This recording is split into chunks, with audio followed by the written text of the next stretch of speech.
Welcome to the roving spirit. बज रहे हैं सवेरे के 7:45 और हम हैं मणिपुर की राजधानी इम्फाल में। क्या आपको पता है, after 1891 British Manipur war, Manipur पे अंग्रेज़ों का कब्जा हो गया था। In 1949 Manipur merge in India and in 1972 Manipur became a full fledge state. यहाँ लोग मणिपुरी बोलते हैं, इंग्लिश बोलते हैं और हिंदी बोलने वाले भी काफ़ी मिल जाते हैं। तो स्कूल में लोग 3 लैंग्वेज सीखते हैं। तो कुछ लोगों से हम मिले तो वो हिंदी बहुत अच्छी बोल रहे थे, लेकिन कुछ लोग हिंदी नहीं बोल पा रहे थे, तो वो इंग्लिश में बात कर रहे थे। लेकिन अगर हिंदी और इंग्लिश आपको आती है तो मणिपुर में आपका काम आसानी से चल जाएगा, आपको कोई लैंग्वेज प्रॉब्लम यहाँ नहीं होगी। तो आज है मणिपुर में हमारा सेकेंड डे। हम अभी अपने होटल में हैं, जा रहे हैं ब्रेकफास्ट करने और 9 बजे के करीब हम अपना टूर स्टार्ट करेंगे। तो चलिए हम आपको ले चलते हैं इम्फाल और इम्फाल के आसपास की खूबसूरत जगह घुमाने। हम जा रहे हैं ब्रेकफास्ट करने और ये होटल के पीछे बड़ा सुंदर सा गार्डन है जहाँ अभी बड़े रंग बिरंगे फूल हुए हैं। तो इसलिए हम इस गार्डन से घूमते हुए जा रहे हैं ब्रेकफास्ट करने और ये आ गया हमारा ब्रेकफास्ट। ब्रेकफास्ट में यहाँ इतनी वैरायटी है कि समझ नहीं आ रहा है क्या खाएं और क्या ना खाएं। तो ये तो रही अनके की प्लेट और ये रहा मेरा ऑमलेट जो मैं थोड़ा खा चुकी हूँ। बहुत अच्छा है, मेथी पूड़ी, नूडल, इडली, ईस्टर वेजिटेबल में खा चुकी हूँ और ये है कोई नई तरह की खीर। 9:15 बजे हम चले थे इम्फाल से और आधे घंटे में 9:45 पे हम पहुँच गए हैं इम्फाल पीस म्यूज़ियम में। ये मेरे पीछे आप देख सकते हैं इम्फाल पीस म्यूज़ियम, बहुत ही सुंदर है। एंट्रेंस यहाँ की इंडियंस की 30 रुपीज़ है और फॉरेनर्स के लिए है 100 रुपीज़। कितने सुंदर उससे बनाया, इधर साथ में पॉन्ड बनाया है और इधर बहुत ही सुंदर हट बनाई है बैठने के लिए। और ये है म्यूज़ियम जहाँ फ़ोटोग्राफी अलाउड नहीं है अंदर। इतना सुंदर यहाँ बैठने के लिए बनाया हुआ है और समय हो तो यहाँ बैठ कर के, ये एक पॉन्ड बनाया है, इसका व्यू देखिए।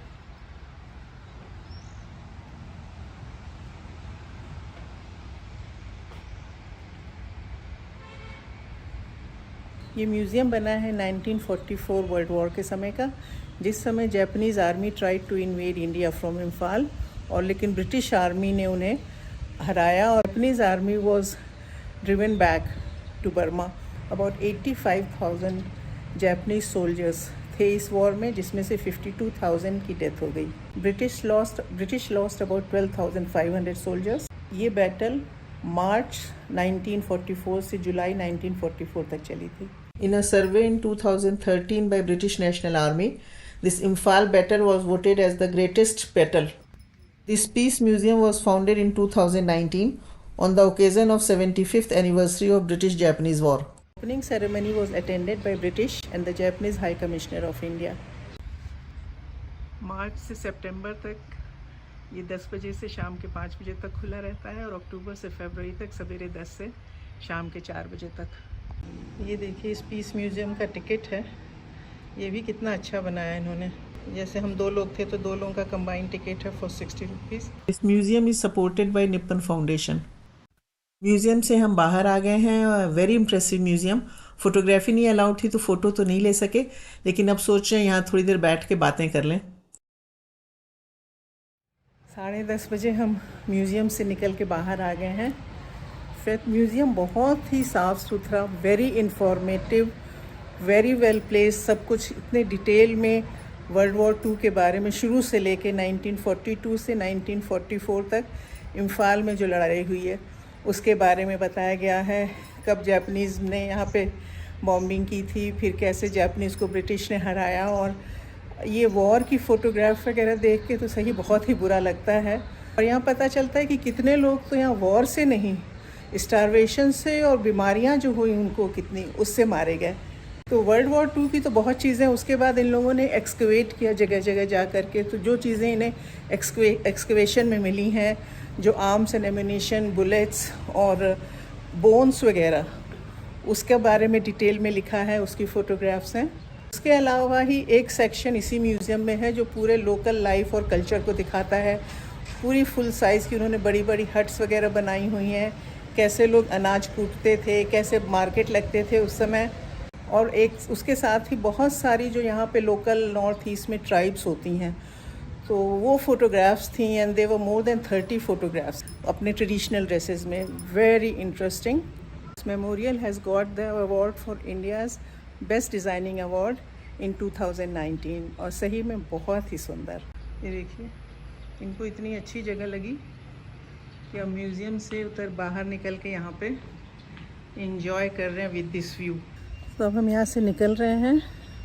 बहुत ही अच्छा मेमोरियल बनाया है ये, लेकिन ऐसे मेमोरियल पे आके मुझे तो यही लगता है कि वॉर होती ही क्यों है, क्या मिलता है बताइए. ये जापानीज़ सोल्जर कहाँ जापान से आकर के यहाँ पे उनकी डेथ हुई, उनको एक अच्छा सा बरियल, एक डिसेंट बरियल भी नहीं मिल पाया.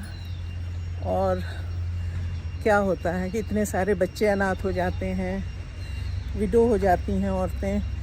तो एक आदमी की डेथ के साथ ही पूरा परिवार ही तबाह हो जाता है. तो ये देखिए, इम्फाल पे ये है सोमोकांत और इन्होंने ही कल हमें एयरपोर्ट से पिक किया था. और अब मेरे ख्याल में मणिपुर में और इसके बाद नागालैंड भी हम जाने जा रहे हैं. हम नागालैंड भी जाएंगे. तो मेरे ख्याल में 5-6 दिन अभी हमारे साथ यही रहने वाले हैं. और हिंदी बोल लेते हैं खूब अच्छे से. इंग्लिश भी बोल लेते हैं आप? थोड़ा थोड़ा इंग्लिश भी बोल लेते हैं. इम्फाल पीस म्यूजियम के बाद अब हम जा रहे हैं कायबुल लमजाओ नेशनल पार्क देखने, which is the only floating national park in the world. और ये इम्फाल से इसका डिस्टेंस है करीब 53 किलोमीटर. म्यूज़ियम से हम आगे बढ़ गए हैं और म्यूज़ियम तो मुझे बहुत ही अच्छा लगा. और इनफैक्ट वहाँ तो इतना कुछ पढ़ने के लिए है, पूरी वर्ल्ड वॉर की हिस्ट्री यहाँ पे, जो इम्फाल मणिपुर में जो वॉर हुई थी, और उसके बाद उसके अलावा वहाँ के लोकल ट्राइब्स के बारे में भी इतना कुछ लिखा हुआ था कि एक एक चीज़ पढ़ने लगे तो आप आराम से 2-3 घंटे वहाँ बिता सकते हैं. हम तो खैर अभी हमें और भी चीज़ें देखनी थी, तो हम मेन चीज़ें पढ़ के आ गए. और फोटोग्राफी नहीं अलाउड थी. फोटोग्राफी अलाउड होती तो मैं आपको अंदर से दिखाती कि कितना अच्छा म्यूज़ियम है. ये हम पहुँच गए अपनी destination Keibul Lamjao national park 11:30 बजे. पहुँचे हैं Keibul Lamjao national park. Entrance ticket है यहाँ 30 रुपीज़ पर पर्सन और गाड़ी का दे चार्ज 100 रुपीज़. तो हम अब इस नेशनल पार्क के अंदर आ चुके हैं. आप अपनी गाड़ी लेके आ सकते हैं. They charge 100 rupees for that. Speed limit is 20 here and this is the only national floating park in the world. पाया जाता है संगाई डियर, जो कि यहाँ का स्टेट एनिमल भी है. तो हम देखते हैं कि हमें डियर देखने को मिलता है कि नहीं, यहाँ और क्या जानवर देखने को मिलते हैं. यहाँ अंदर करीब ये 3 किलोमीटर की ड्राइव होती है. 1.5 किलोमीटर जाते हैं, वहाँ तक आप जा सकते हैं, फिर उधर से वापस. This park is an integral part of Loktak lake. तो फ्लोटिंग पार्क है, लेकिन अभी यहाँ पे जब चल रहे हैं गाड़ी में तब तो नहीं लग रहा है. इनफैक्ट 1953 से ही ज़रूरत महसूस की जा रही थी यहाँ पर एक सेंचुरी बनाने की, to protect the local deer, जिसको यहाँ पे संगाई डियर कहा जाता है. और लोकल लोग उसको डांसिंग डियर भी कहते हैं, और जो तब तक एकदम एक्सटिंक्ट हो चुके थे. But then these were rediscovered in 1954 और 1966 में यहाँ पर एक वाइल्ड लाइफ सेंचुरी बना दी गई, जिसको 1977 में नेशनल पार्क का स्टेटस दिया गया. This national park is located on the famous Loktak lake of Manipur.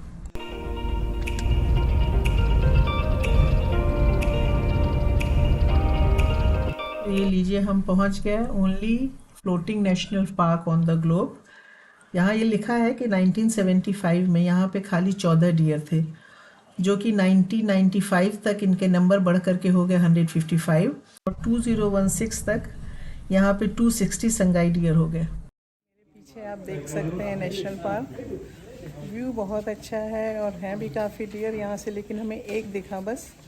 और वैसे थोड़ा बहुत बस हिल रहा है घास खाते हुए. फ़ोटो में इतना साफ नहीं आ रहा है. कह रहे हैं कि आप अगर सवेरे आइए, आप 6-7 बजे, तब दिखते हैं. एक बहुत दूर वहाँ झाड़ी के बीच में दिख तो रहा है डियर, लेकिन मूव नहीं करना. थोड़ा हिलेगा तब दिखेगा. एकदम स्टैचू बन के खड़ा हुआ है. वो एकदम घास के उसमें हो गया. वो खा रहा है अभी ना. नहीं है सामने, फ़ोटो में नहीं आ रहा, लेकिन इतना फाइन नहीं आ रहा है.